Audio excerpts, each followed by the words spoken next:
Hello, and welcome to the eSchool News webcast. My name is Andrew Barber, and I'm a senior contributing editor here with the eSchool News, and I'll be acting as the moderator for today's presentation, which is sponsored by Jamf Software, and it's titled Bridging the Gap Between IT and Instructional Staff. And before I hand things over to Dave Saltmarsh, who's our speaker for today, I want to take a few moments to highlight just a couple of items. First, today's event will be recorded, so you don't have to worry about taking notes. In a couple of days, we'll send you an email that will contain a link to the recorded event, and you'll also be able to download a PDF of the presentations from that same email. And second, please ask questions. Don't feel as if you have to wait until the end. At any time in the course of the presentation, if you have a question, just type it into the Q&A box on your console and hit the submit button. And I hope that we'll have 10 or 15 minutes at the end when Dave can address your questions. We also have a chat function which can be launched via the brown group chat icon down at the bottom of your screen. Use chat to talk among yourselves or to contact me or the eSchool News team with any technical issues or other concerns you might have. However, please do not use the chat function to ask Dave questions. He just isn't going to have time to monitor the chat. So if you have a question for Dave, use the Q&A panel instead. And with that out of the way, let me formally introduce our speaker. Dave Saltmarsh is Educational Evangelist at Jamf Software. He's a career educator who, over the course of 18 years, worked as a classroom teacher turned IT and library director in Arizona and in Maine. And in addition to managing all facets of information technology, he has led implementations in one-to-one computers for students, as well as handheld programs, and is focused on personalized learning. Over the last 5 years, he's traveled globally and gained a worldwide perspective on the use of technology in schools and business. Dave has a master's degree in instructional technology and has earned COSIN's Certified Educational Technology Leader distinction. Welcome, Dave. It's an honor to have you here today. Thank you very much, Andrew. I appreciate the introduction. And I'd love to start by thanking everyone for joining in today. This is a topic that is not actually new. It's not a new topic to anyone who's been working in schools for the past 20-plus years related to integrating technology and implementing it in a collaborative type approach. I also want to thank the people that I've been meeting with around the world for the last 5 years since I left my school department, because while I have experience in being a teacher in a school that had an IT department when it first started, a lot of started happening in the 90s, and also working as a director of technology in three different organizations, I've seen how groups can come together to really rally around a concept. At the same time, traveling around the world, I've met dozens and dozens of school districts who are doing it at such a higher degree and effectiveness than I ever got to. However, I still see some school districts that are challenged with this cooperative endeavor. And it's time that we start putting a bigger emphasis towards it, and that's why it's in fact labeled CTO, Chief Technology Officer, and CAO, Chief Academic Officer. In the past, I've done presentations, and you've probably heard people talk about bridging the gap between systems IT and instructional. So you may be a director of technology, a network engineer, a teacher, an instructional technologist, or principal, or you may be a CTO for one of those large districts, or a CAO. However, really these concepts match whoever you are in your organization. And to begin with, I'd just like to go over, what do we see? A lot of people that are doing this well, what are they doing? I'm going to go over some of that and highlight the topic itself of what are going on in the dialogues and the discussions I'm hearing, and then hopefully share a little bit of how, if you're in that transition of trying to get better, which quite frankly, as a lifelong learner, aren't we always trying to do? No matter where we are on that continuum, we are trying to always gradually improve. And or share your story with others, because I am here today, and Yes, I represent Jamf Software. I'm really not even going to get into the Jamf products or what we do with them. However, this is our niche, is helping bridge the school and IT departments with the curriculum side and help them to have that shared vision, which really is where it should all be starting. Transform instruction and learning, students' experiences, and provide leadership. And really those three components are the key aspects to have in mind. And I'm just hoping that by the time you're done, I've given you some insights that you could walk away with as far as where to go wherever you are, whoever you are in your role within your organization. And sometimes we feel slightly, underpowered, like we're going it alone. And what I'd love to let you know is you're not. Regardless of what side of the fence, or if you're sitting on the fence you're on, the organizations that are out there today, and I'd like to highlight three of them that I know this year have initiatives that have the letters CTO and CAO in their organizational plans for their conferences. COSIN, the Consortium of School Networking, which for all intents and purposes is the national organization of technology, whether it's systems or instructional, superintendents that oversee technology, that's their national organization, and it's on their agenda as a topic item. Happened last year, it was actually the presentation I did at COSIN. Really wasn't about Jamf Software and the Casper Suite for managing. Again, I'm not going to get into that. It was more about this at a lower level. Council of Great City Schools. You may or may not be aware of them, but it's an organization that basically has urban, large school districts of about 25,000 or more. Last 3 years, I've attended their annual conference in June, and it's instructional and systems IT directors, CTOs, CIOs, superintendents.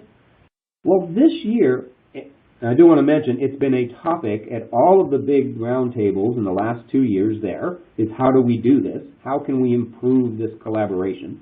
But this year's event, which is in July, and I believe it's in Florida, but you could look it up, they're actually bringing both the CTO and the CAO together for the same conference. It's like, that's mind-blowing. What an idea. Let's get everybody in the same room. It's great to have the director of systems and the director of instructional in the same room, but how about if we get them in the same rooms with the chief academic officer? So again, big topic, mainstream. ISTE, they've been talking about this forever. However, I believe if you go and start looking at some of their documentation, some of their subgroups within ISTE, because if you're an ISTE member, you can become a member of multiple subgroups. And this, is, again, is a major topic that they're undertaking. And again, not a new topic, finally getting some recognition because, if you keep doing the same thing over and over again with the same result, well, I think that might be like a definition of insanity, but let's just say it may not be the most efficient. So if we have a vision, and we talk a little bit about that for just a moment, and we know people are trying to do some amazing things, and those are the people I get to work with. People that are really trying to transform and make things student-centered. And usually I'm doing a presentation about how Casper Suite and Apple products can help do this in this mass customized experience. However, if this is within your organizational goals, this is where it's really critical that the CTO and the technology organization and the instructional and academic organizations are tightly connected. And we can see that in the listening to people's descriptions of what technology means in their schools, and this puts it as that critical topic that makes people back up when they think about their vision, where it does start about what you're trying to do for students, and you have the ideas. And if you aren't in, and I'm probably speaking to the choir right now, aren't I? I'm talking to some instructional staff that are like, yeah, if I could just get the technology people, and some technology people saying, well, sometimes I can't get the instructional side together. And I'll try to get past this really quickly, because this is what we're trying to get to, is if we can bring the people together with shared vision, we can move on to some great things going on. Now, we like to say it's not about the device, and you see how I've kind of placed the device you choose to use at the end of that thing, that decision-making process. And that's true. However, some things have changed in the last since yesterday. Let me back up one. There's my one technology poop-off of the day. Hopefully my one. You know, a lot has changed in the last 10, in the last 6 years. The capabilities from what Apple has to offer, what Chrome has to offer in schools, you know, we have a lot to select from that is bringing back the decision-making and the actual practice of dealing with devices back into the classroom and back into the schools. And that power is huge because if we can change the experience to be really focused on what's going on in that learning environment, we can do some great things. Well, the technology maybe didn't let us do those great things.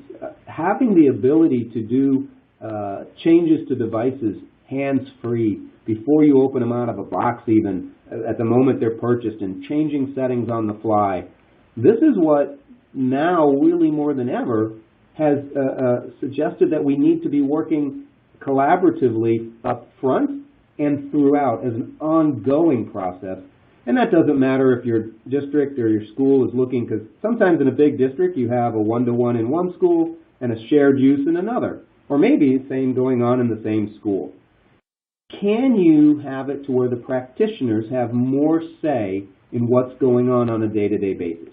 Well, I think I've got on my soapbox enough for suggesting why we need to have that centralized IT partnering with local schools, that idea of putting things in the hands and make them less reliant on IT for the day-to-day things. My goodness, my people I had working with me, for me in my last district, could never have replaced them. At the same time, I believe I brought that perspective of how is it going to affect the actual classroom teacher if we did things. And we changed a lot of policies or procedures in how we behave as an IT department by having that other perspective in mind. And also really shifting to that ownership that we're supporting users in the fact that we want to understand what their needs are. And we have to get away from that siloed program. And I guess I'm still kind of on my soapbox, aren't I? You know, we want to get away from that and how to bridge that. So how can we do that? What are the things that it's going to take in order to establish this relationship if you don't already have it? And I'd love, of course, if I was in a room with 50 or 70 people, I'd be being able to pause and ask for some personal experience. But I'm sharing with you really what I've got from meeting with people around the world. And it's changing this, looking at the educational IT experience, the professional development concepts that we can offer can be offered for both sides, instructional and academic, or systems IT. And then how important and crucial it is that leadership is aware and supporting both, and what can be done to help foster that. Because that might be where you need to put your emphasis. How do you foster leadership to have this appreciation and actually, you know, more than just a statement, but what are the steps and the processes to make this happen? If we look at the educational experience, and this is where, you know, and I'm not going to get into specifics of Jamf. Trust me, if you want to understand the Casper Suite, we have lots of webinars and videos to watch. But what it needs to be is that you have systems in place that take care of the needs of IT or the CTO and that other side of not just thinking about the institution security, but let's think about the user security and that students need to protect their information if they're sharing that device, that iPad. We want to make sure that there's abilities to prevent other students from getting into their device. Well, systems IT might be a little bit more concerned with not letting anybody access sensitive information as they should, but we have to balance that somehow. Just like we need to balance the idea of scaling management and getting away from this one-size-fits-all, you need to look at your devices and the abilities you could have that at the librarian level or the teacher level or the instructional technology level and the curriculum level, we could change the user needs access to content or privileges versus getting things out the door and be done with it like we used to do when we used to do so-called image. And really, if we started out in education here at Jamf, and it's our biggest part of who we provide support to, but we have commercial customers. And believe me, those organizations are worried about how can they make their end user, their employee, be effective, be empowered. And we need to have that mindset when we start thinking about students and teachers. Productivity is important. Keeping people on task is important. Keeping them, that their device is up and running, is important. But we also have to really look at, can you be as agile as you need to be so that that student who's not just learning anywhere, anytime, but is learning at any pace, do we have systems that support our technology, that support our curriculum? Can I get a student to get a new app in seconds without any interaction because it's been identified that they need to be working on 3-digit multiplication? That's why if you have instructional and technology working together, you'll be looking for that. Just like the year-round schools I've worked in, you know, collecting devices at the end of the summer really is almost, other than for inventory purposes, which you have other ways to do it, almost non-required anymore. Being able to let a student or teachers for sure get their devices and have updates come to them without turning the devices in can change, you know, for those schools. And some of you may have adjusted your schedule. Maybe you're not so stuck to the times that many schools are, stuck to the sports schedule because you can't go to year-round or you can't have alternate schedules. Well, technology is now to the point of that's not an excuse anymore. We could have that where a person almost hardly ever comes to school if we wanted and still get their devices and get the software, content, curriculum that they need. When I talk about that, it's really about can we, and this is where probably there's a little bit of hesitation. Having worked in school departments where we transferred everything being done by IT to the librarian services, media specialist being involved, to the instructional specialist, and even down to the teacher, we recognize what's needed that an IT person used to do. Well, software getting onto a computer used to be a pain. Well, I can make that very simple and easy, and I can get that in hand for if a teacher, if I wanted to, but certainly in somebody just outside of the classroom versus a network closet. Same thing with getting apps distributed. And I should have backed up. App purchases.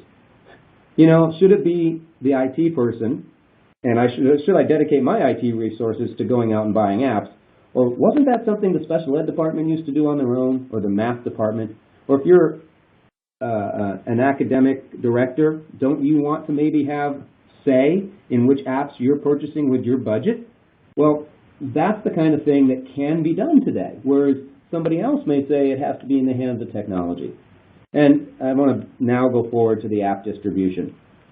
There is no reason, and I can show you how I can give a librarian access to a system where she or he can only access certain devices and deploy apps down to the individual student.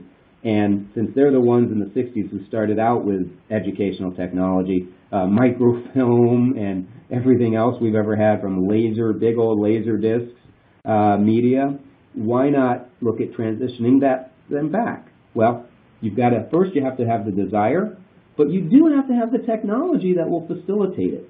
So the great news is there's no longer the excuse or the dilemma or the roadblock of technology not being available. Same thing where I said that get away from the one-size-fits-all. Isn't it the teacher at the moment in time that should decide whether or not a student should be locked into or put into a particular app for a test versus having to communicate to an IT person for that help?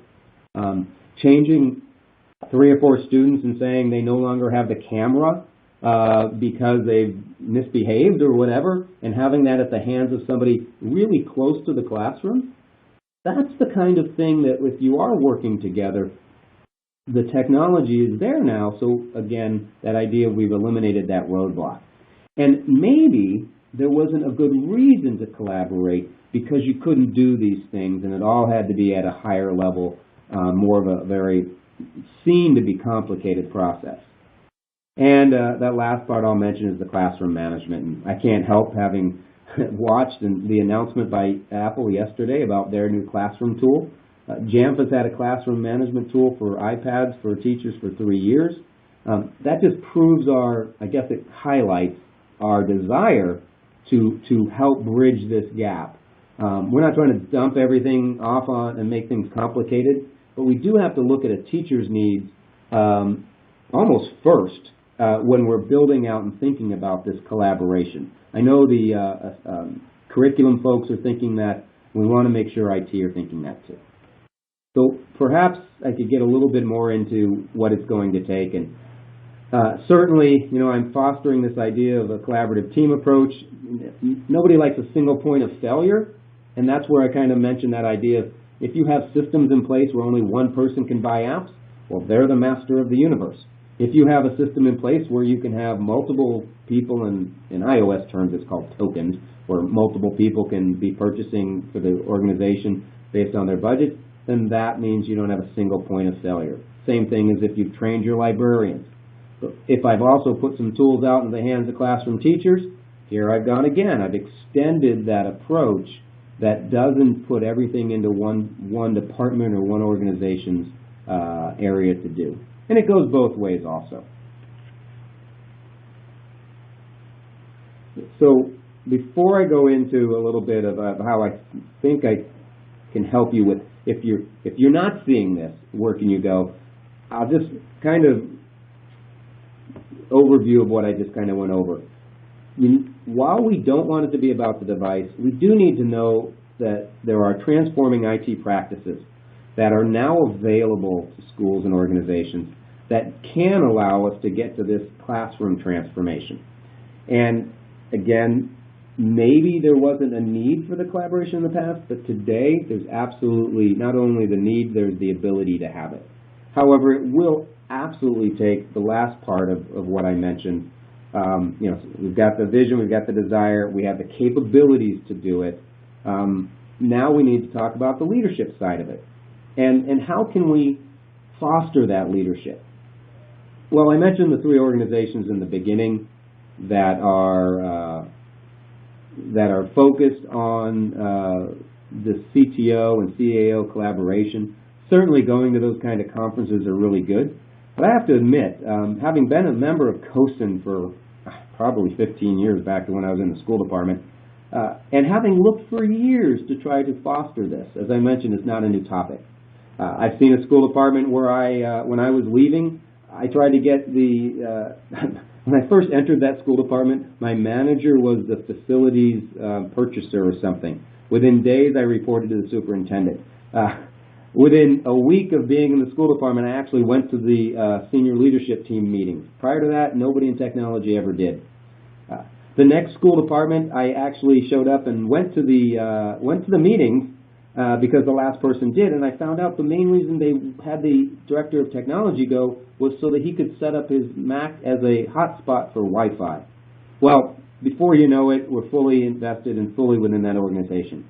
And my point is, there was never a certification for someone that was in IT managing a technology department that certainly showed that they had both a knowledge of instructional, curriculum side, and student learning and pedagogy, and also have the knowledge of network systems and dealing with more devices than you can possibly overhaul and clean up over the course of the summer, and keeping networks up and running, and security and regulations. Well, COSIN a few years ago came out with this CETL, or Certified Educational Technology Leader program. Now, the great part of this is you might have come from an instructional side and you need to come up to speed with the system side. This will give you that information that you really should know and be aware of, or vice versa. But honestly, what I think is most important for leadership is that it's demanded to some extent at the senior leadership that there is this collaboration. But you can't always start from scratch. So COSIN, while they have this certification program, and it covers everything from leadership and vision to understanding the educational environment, to now getting into managing technology and support services. And this is where I recognize, I'm reading slides. What I really want to point out is this is a superintendent or a school board guideline for having someone in an organization that is likely to be really inclusive of the instructional side. It still doesn't mean that this person goes off and works on their own in a silo. However, it does mean that you've got an opportunity to bring and bridge that gap. The other part that I love about what I've seen at COSN, they have a course and training material for a superintendent become tech savvy. They have a course for and I worked in a district, one of the first districts I worked in, I was still a teacher, had an amazing mentor that was a technology or CTO. He was a former teacher. I don't mean that they all have to be, but I learned under his tutelage. When the next person came in, this large school district in Arizona hired a person coming out of the business world. Brilliant person, smart, intelligent. Well, there's a course now that COSN puts on. It's sort of like you're coming out of the business world or you're mostly out of corporate IT or whatever, and you want to understand the educational realm. You can take that course, just like you can take a prep course for this sort of this exam. But the exam's going to let you know right away. It's not super easy. It's multi-part. You saw all these factions. There are a lot of elements covered through COSN. And I think that's this piece of somebody's going, in our organization we're having dilemmas with bringing the IT and the instructional together. Where do we turn? Well, this is a resource. Covering those three major topics I talked about, they break it down even more, ethics and policies, strategic planning, stakeholder focus. That's that ensuring that they're realizing team building and staffing is just as important as network maintenance and managing business services and data mining and data managing. This is a critical thing that COSN can provide. Certainly workshops and training, but also, again, I think the certification program is a great place for school departments that maybe are lacking. If you're in your school department and you're really wanting to bring this and share this experience with them, it's a great place to start and turn to get that support. There are certainly a lot of initiatives. I like to highlight a little bit of what COSN is doing besides that certification program. They are definitely putting out information of what does digital transformation look like. What does it feel like? Are there some criteria that you could look at? And I'm not going to go through. I don't want to go through that whole thing. I'm just really trying to point people to a resource that are sitting kind of on that fence. And I've done this kind of a presentation that was more interactive. And quite frankly, I get a lot of people all excited. That's why they came. But then there's a few people on one side of the room that are rolling their eyes going, great, well, I'll never get this to happen in my district.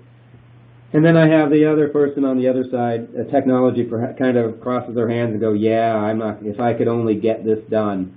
What I want to kind of highlight here, and I really am almost done, is, we need to put that on the table and get people sitting around a room. And I've listed out, and I probably should turn to my slide where I actually had a group of people once, and I kind of, facilitated a discussion about, so what is it on the IT side that sometimes makes you feel that way?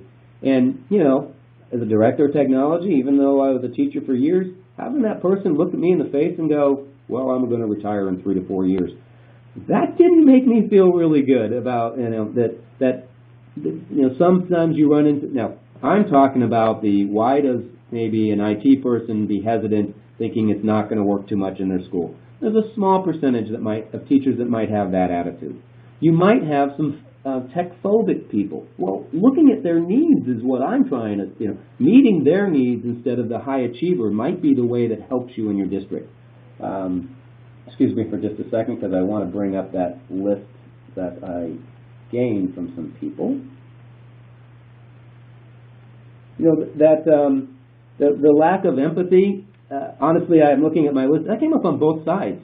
You could be from an IT person saying, maybe they don't recognize that I'm servicing 15 buildings and I'm driving around all day and grabbing me as I'm heading to go fix something. That's why I sneak in the back of the building. Well, that's not a way to foster collaborativeness. On the other side of it, and believe me, I've hired some of the most amazing people as technology people I've ever met. At the same time, I've walked into some environments where I've had to go mitigate an entire wing of a school, a high school, that wouldn't let an IT person come into their area. And when I met with them, you heard things like, narcissistic behavior when they walk into my room, just, the lack of empathy, and that is a repeated theme. How can we foster improving that empathy? My favorite one, which I had to, of course, go look up when somebody told me, a teacher, ontological arrogance, that sort of I have a mindset that I'm better than you and I'll just, let me tell you what needs to do, get out of the way, that kind of attitude. That really comes back to that leadership. And I'm not saying that that's the reason why we're having this not happen, but we have to put this stuff on the table. And the dilemma is that always ends up being, that 80-20 rule where a small percentage of people affect the larger group.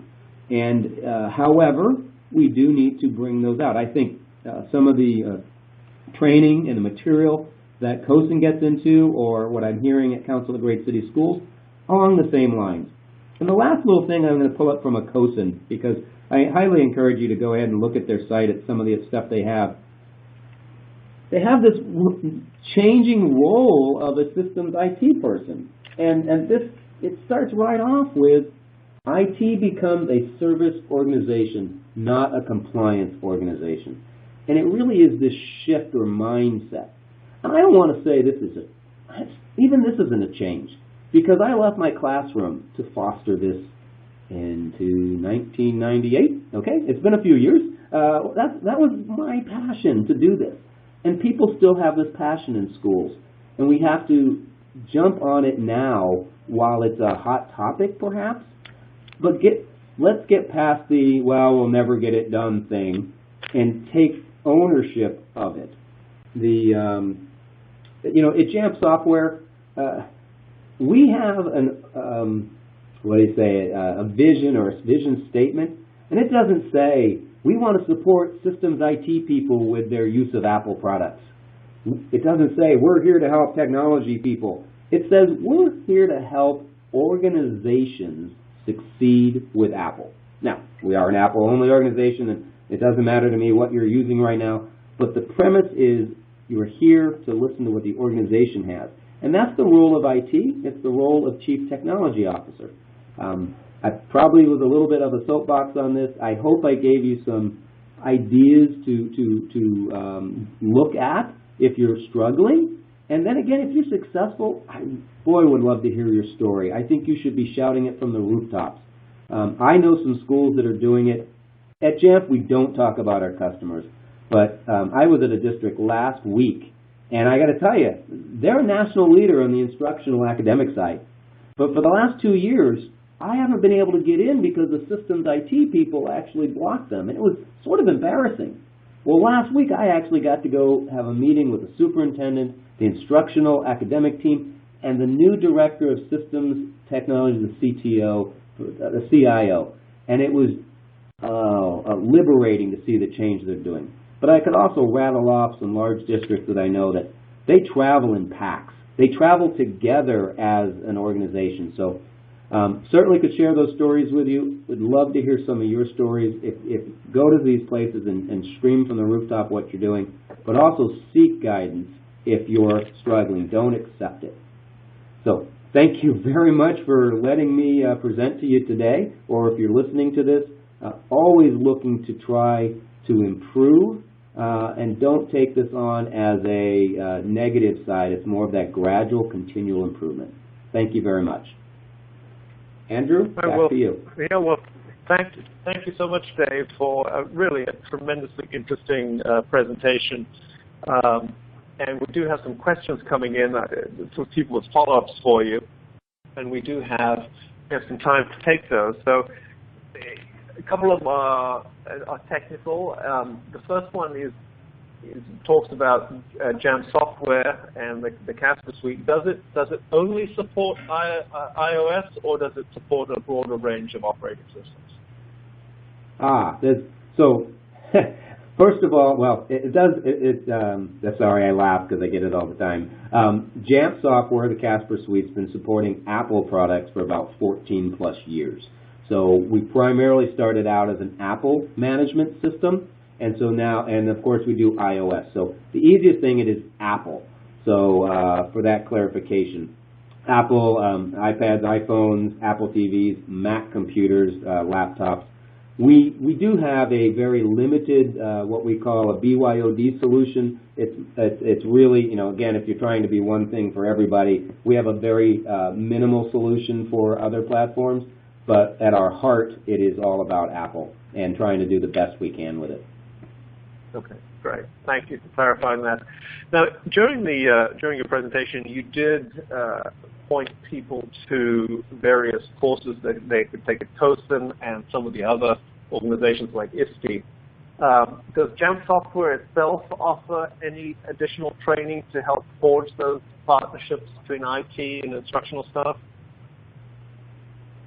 Great. So first of all, the customers that we have get a pretty intensive onboarding that gets them going. And because we've had the classroom tool, which is called Casper Focus, we've had that offering to help people initiate, get that going. I personally actually go around and actually help people with their using classroom, you know, Casper Focus. As Apple is rolling out their 9.3 services, that now they'll have, you know, if you weren't listening yesterday or not, they have a teacher classroom tool, and they're also going to have shared use model of iPads. So we do offer support and training for people to help get.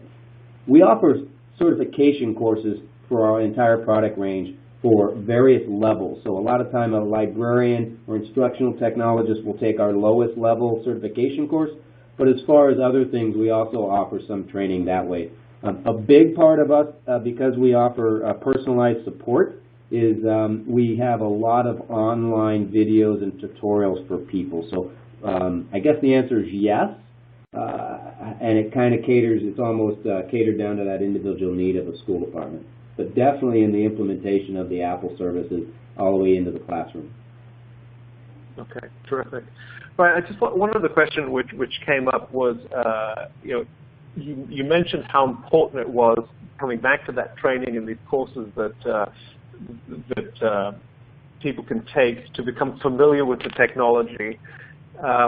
When a school district, you know, decides, let's say, wants to procure some equipment or take a step forward in instructional technology, can you talk about the kinds of organizations or committees that are formed? I mean, you've got the CAO, you've got the CTO.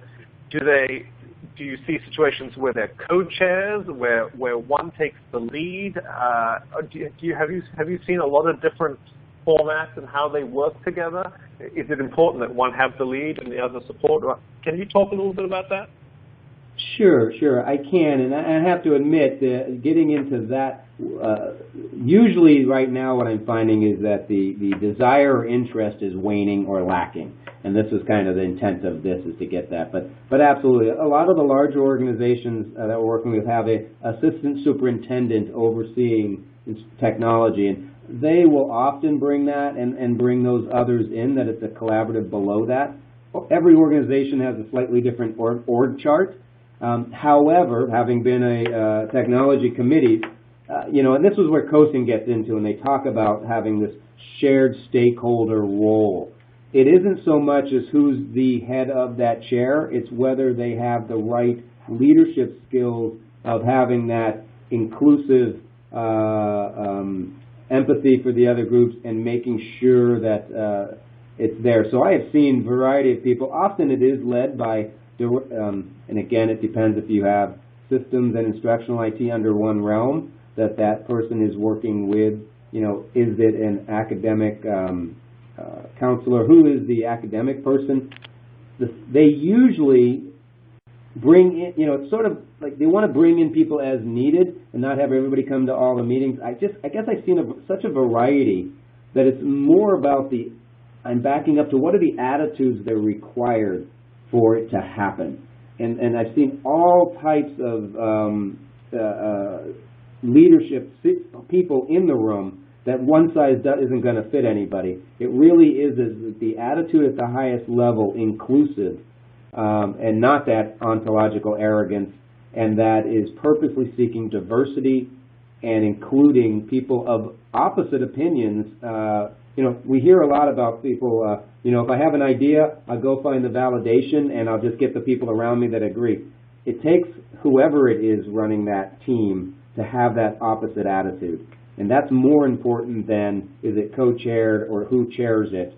It's that the leadership as that has that attitude. And that almost is probably a more specific point I'd like to drive home. Okay. All right. Well, another question that's coming from the audience is completely related to this, and maybe you could just revisit some of the points you made during your presentation. But you talked about, I think you called it ontological arrogance, and where IT people are creeping in coming in back doors and so on.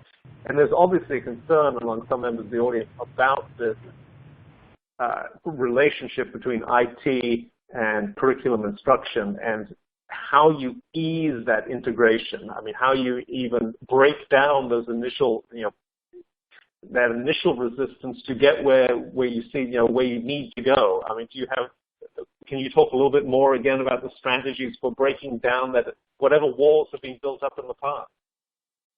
Sure, and it is not an easy task. I will really go back to safety in numbers.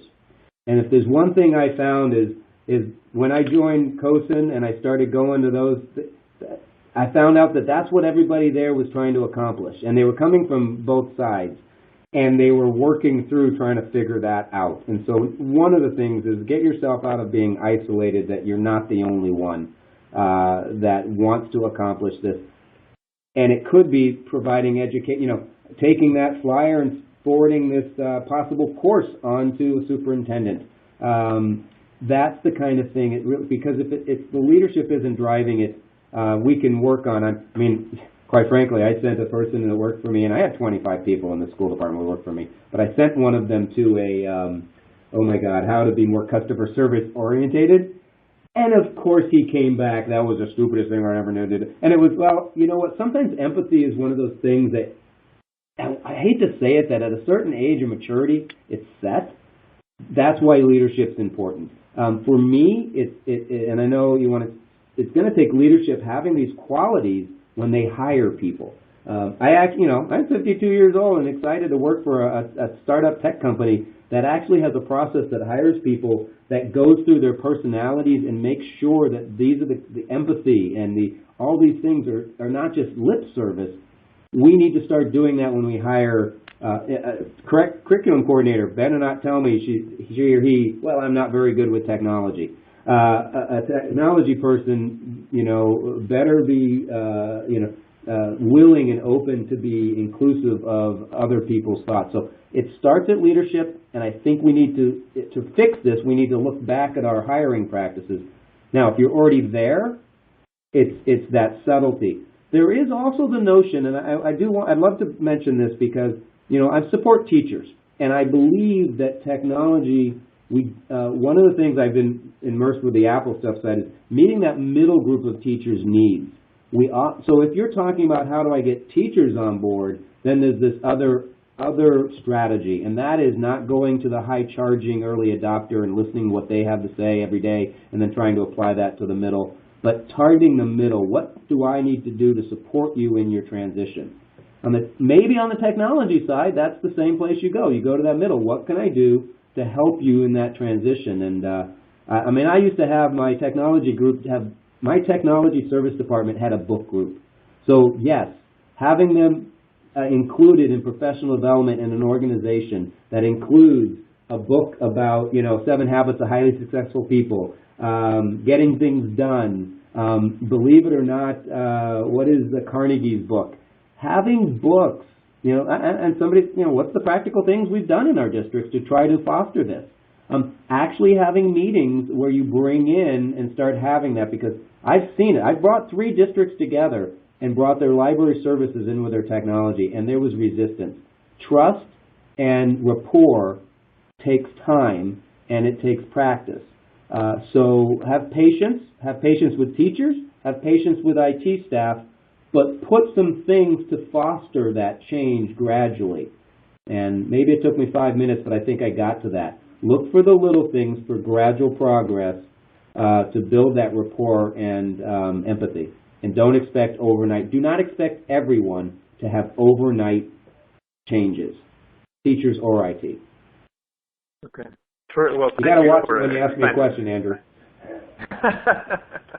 well, thank you for expanding on that. I think that was very helpful. So if you have more, keep going, because that was very useful. I do just want to remind someone from the audience was wondering about whether your presentation would be available later, and I just want to remind everyone that it will be available later. We will be sending out an email to everyone in a day or so that will have a link to the presentation. You'll also be able to download the slides. So that will be coming in a couple of days. Now, Dave, just as we're going to wrap up very shortly, there are a couple of questions that are really asking just for further information. One question is about COSN and where people can go to get more information. I think you may have provided a link earlier on to COSN about where they can go and get more information about courses and so on. And the other one was where they might go and get more information about the CAFTA suite as well. So if you could just cover those, I think we will be close to wrapping up. Super, great. And COSN, it's COSN.org, so it's COSN.org. They have a national conference annually. In fact, it alters someplace around the U.S. and then D.C. every second year. This year it's in D.C. The first week of April. They also have regional events. They have probably 8 or 10 regional COSN events around the U.S. at different times. But so much information online available. Some of it you have to be a member for to download some of their content. As far as JAMF, it's jamfsoftware.com, JAMF. We certainly have, like I said, our repertoire of webinars. We also have some live chat people if somebody really wants to talk to somebody about the technology, the products.